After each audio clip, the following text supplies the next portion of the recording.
أهلا بكم. يحكى أن إعرابي مر على قوم لقاهم قاعدين بيتفرجوا على ماتش كورة في الدوري المصري. الراجل قعد معاهم شوية، وبعد ما اتفرج حوالي ربع ساعة قام منفوض وقام مخضوض وقال لهم: هو ايه اللي انتوا بتتفرجوا عليه ده؟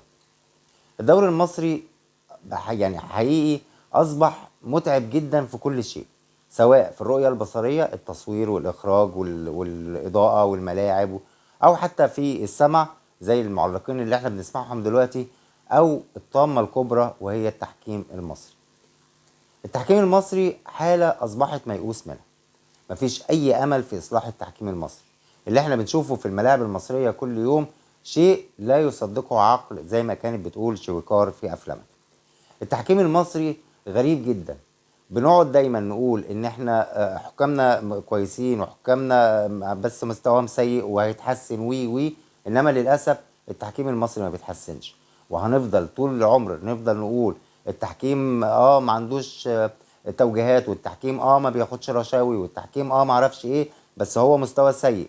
طيب، اما آن الاوان للمستوى السيء ده ان هو يتحسن. خلاص هنفضل كده طول العمر، هنفضل نقول كل يوم ان التحكيم مستوى سيء، التحكيم مستوى سيء. هو السيء ده مفيش يوم يتحسن فيه ابدا. حكامنا المصريين بالفعل مستواهم سيء، وتاني هنكرر: حكامنا المصريين ما بياخدوش رشاوي، حكامنا المصريين ما بياخدوش تعليمات، بس حكامنا المصريين عندهم انتماءات. الحكم بيبقى نازل وهو عنده ميل لنادي معين، وفي وسط المنافسة ممكن يضر نادي تاني. ده شيء محدش فينا يقدر يقول ان هو مش موجود. بس هل الشيء ده هيفضل موجود كده على طول؟ هل هنفضل العالم كله بيتريق على الدوري بتاعنا؟ يعني مفيش حد مثلا من اللي موجودين دلوقتي يعني كرامته كده تثور للي بيحصل في الدوري المصري؟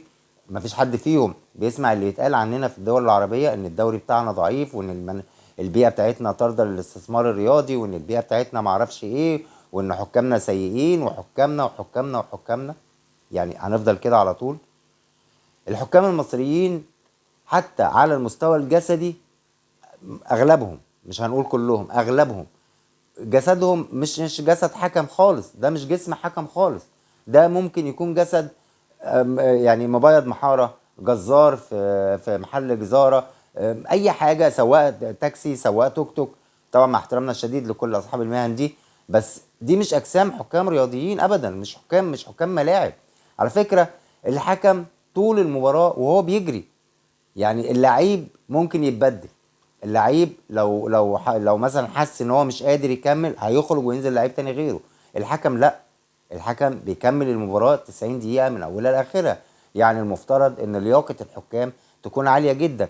للاسف 90% من حكامنا مفيش لياقة خالص، وده السبب ان الحكم ما بيعرفش ياخد مكان مناسب علشان يشوف الكورة بزاوية رؤية كويسة. حتى لما دخلت التقنيات الحديثة زي الفار، مستوى التحكيم برضو ما تحسنش. ودي برضو من الحاجات اللي خلينا لازم نتساءل.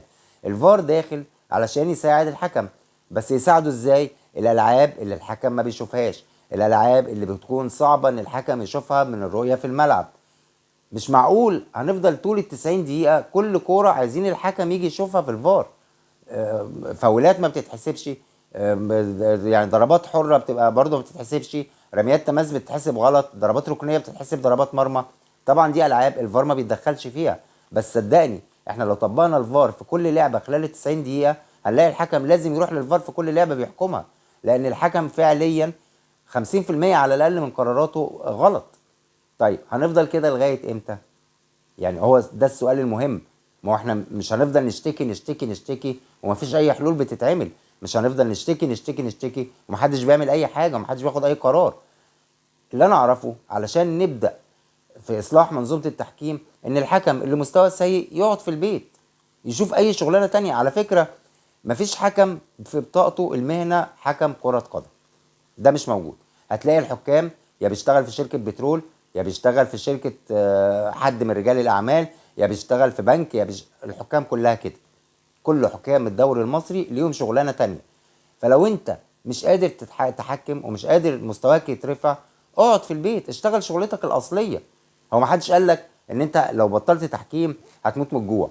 بالعكس، كلهم عندهم اشغالهم، وكلهم في بعضهم كمان عنده استثمارات رياضية، مصانع وحاجات بتتعلق بالرياضة. فيا سيدي روح شوف اعمالك. يعني انت تشوف اعمالك وسيبنا احنا في حالنا بقى، لان احنا فعليا تعبنا. امبارح مثلا مباراه الاهلي وفاركو، وانا من الناس اللي نادر جدا اتكلم عن التحكيم، ولكن الحكم واضح انه مهزوز. الحكم فكرني بالمسرحيه بتاعت فؤاد المهندس والشويكار لما كان بيقول لها بشنب ولا من غير شنب يا زينب. كل مره تقول له بشنب وبعدين ترجع تتردد وتقول له من غير شنب، ومره تانية تقول له بشنب ومره تقول له من غير شنب. الحكم متردد في كل قرار بياخده، كل قرار الحكم بياخده هو متردد فيه. طب ده ازاي هتحكم؟ ازاي هتفرض هيبتك على الملعب؟ ازاي الحكم لعيبه بتزعق له، قراراته غلط، حاجات ما بيشوفهاش. ده هو حتى معياره جوه المباراه مش واحد. يعني حمدي فتحي شد لعيب من التيشيرت اداله انذار، بعديها على طول لعيب فاركو شد لعيب من الاهلي ولا عمل له حاجه، حسب فاول. طب ازاي بقى؟ ما هو ده شد من التيشيرت وده شد من التيشيرت. ما توحد قراراتك، خصوصا ان الدوري السنه دي يعني شبه خلصان. واضح جدا تفوق الاهلي، وواضح جدا الاهلي سابق الكل، وواضح جدا ان الزمالك بيعاني، بيراميدز بيعاني، فيوتشر مش هيكمل في المنافسه كتير. فانت معلكش ضغوط، بتلعب مباراه جماهيريه من طرف واحد، الطرف التاني ما عندوش جمهور، ما عندكش ضغوط، مباراه مش حاسمه لاي حاجه. ايه اللي يخليك كحكم ما تحكمش كويس؟ يعني ايه المبرر؟ انا مش لاقي له مبرر. ما علينا من، على فكره انا الهدف نفسه بتاع حسين الشحات الهجم، يعني هنرجع له، يعني هنتكلم فيه، بس انا مش ده المعيار اللي عندي. يعني اعتراضي على التحكيم مش هو الهدف، انما بقيه القرارات. الشوط الثاني الحكم كل قراراته كل قرار معظمها غلط، وواضح عليه التوتر، وواضح عليه ان هو مش عارف يعمل ايه ومش عارف يلم نفسه. تقريبا بين الشوطين حد قال له ان لا الهدف صحيح انت ليه لغيته، فالحكم نزل متردد ومتوتر. طب وبعدين؟ الحل الوحيد لاصلاح اي منظومه ان اللي مش كفء فيها يقعد. يعني لازم يكون في ردع، انما هنفضل نطبطب ومعلش واصله توقف ماتشين، لا اصله توقف 3 ماتشات، لا اصله ما توقفش، مش هنصلح حاجه. اي منظومه في الدنيا، اي منظومه لازم يكون فيها ردع. وفي الفترات اللي بتكون وصلت فيها لمرحله ان المستوى بقى سيء جدا، لازم الردع يكون بابعاد عناصر. لو حكم واحد اتمنع من التحكيم، كل الحكام هتمشي زي الالف، لان كله هيخاف. انما طول ما انت بتطبطب وبتدادي وبتطبطب وبتدادي مش هتعمل حاجه. اي منظومه عايز تصلحها لازم يكون في ردع. اللي يغلط يقعد في البيت، ومش من اول غلطه يا سيدي ولا من 10 غلطه يا سيدي. بس مش معقوله مواسم طويله وعمالين نتكلم عن التحكيم. الموضوع اصبح سيء جدا. معيارك مستواك وحش، اقعد بقى في البيت. هنجيب حد تاني بقى. يعني هل احنا النهارده لو طلعنا جيل تاني من الحكام اللي هم بيحكموا في الدرجه الثانيه والثالثه، لو بدانا ندخل منهم العناصر الكويسه، هل مستوى التحكيم هيسوء عن دلوقتي؟ لا، بالعكس، لان احنا في اسوأ مراحل التحكيم، اسوأها فعليا. المفروض التحكيم بيسير التطور، دول ما بيتطوروش. ده حكام بكرش، حكام مش قادره تجري، حكام بتاخد قرارات غلط، حكام بتعمل كل حاجه غلط. طب وبعدين؟ طبعا بقى ضيف عليها تعليق، امبارح تعليق سيء جدا. يعني ابسط حاجه في المعلق صوته. هو اصلا يعني راس ماله خامته اللي بيشتغل بيها هي الصوت. لما يكون الصوت مزعج ومش عارف يستخدمه، يعني المفروض المعلق ده مهاره الالقاء عنده عاليه جدا، مخارج الحروف عنده عاليه جدا، صوته مريح للاذن، يعرف امتى يعلى وامتى يوطى وامتى يسيب صوت الجمهور وامتى هو يتدخل. ما عندوش حاجه خالص. انا ماليش علاقه على فكره هو اهلاوي ولا زملكاوي، مش ده المعيار اللي عندي، لان هو بيشتغل في قناه عامه، فكلنا لينا انتماءات. فمش معنى مثلا ان معلق اهلاوي انه ما يعلقش، او معلق زملكاوي لا، مش هينفع، لان كلنا اهلاويه وزملكاويه. انما هو نفسه صوته مزعج، بيتكلم حاجات غلط، مخارج الحروف ساعات مش واضحه، انا مش فاهم هو بيقول ايه، يعني محتاج ترجمه على الشاشه. يا جماعه احنا بقينا بنترجم كل حاجه، الاغاني بنترجمها، الاعلانات بنترجمها، هنترجم التعليق كمان؟ مش ممكن. فلازم الناس تفهم ان الوضع مبقاش زي الاول. طبعا تصوير سيء جدا، اخراج سيء جدا، اعداد مش في وقتها، اعداد ناقصه. في ايه؟ ليه بتعملوا معانا كده؟ يعني مصر عندها قوه جماهيريه كبيره وعريضه، 80 مليون انسان بيتفرج على كوره. ليه بتزهقونا؟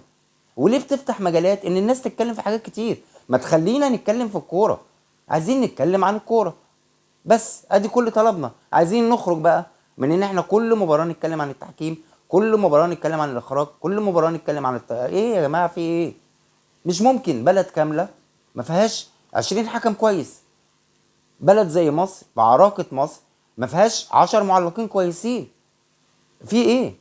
الاستوديوهات التحليليه وما ادراك ما الاستوديوهات التحليليه دي عايزه 10 حلقات لوحديها، ودي هنجيلها هنتكلم فيها. بس مش ممكن.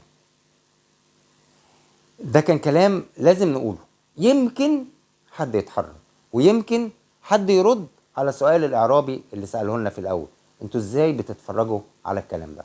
شكرا جزيلا، وكنت مبسوط ان انا معاكم النهارده. نتقابل في حلقات قادمه ان شاء الله. تحياتي.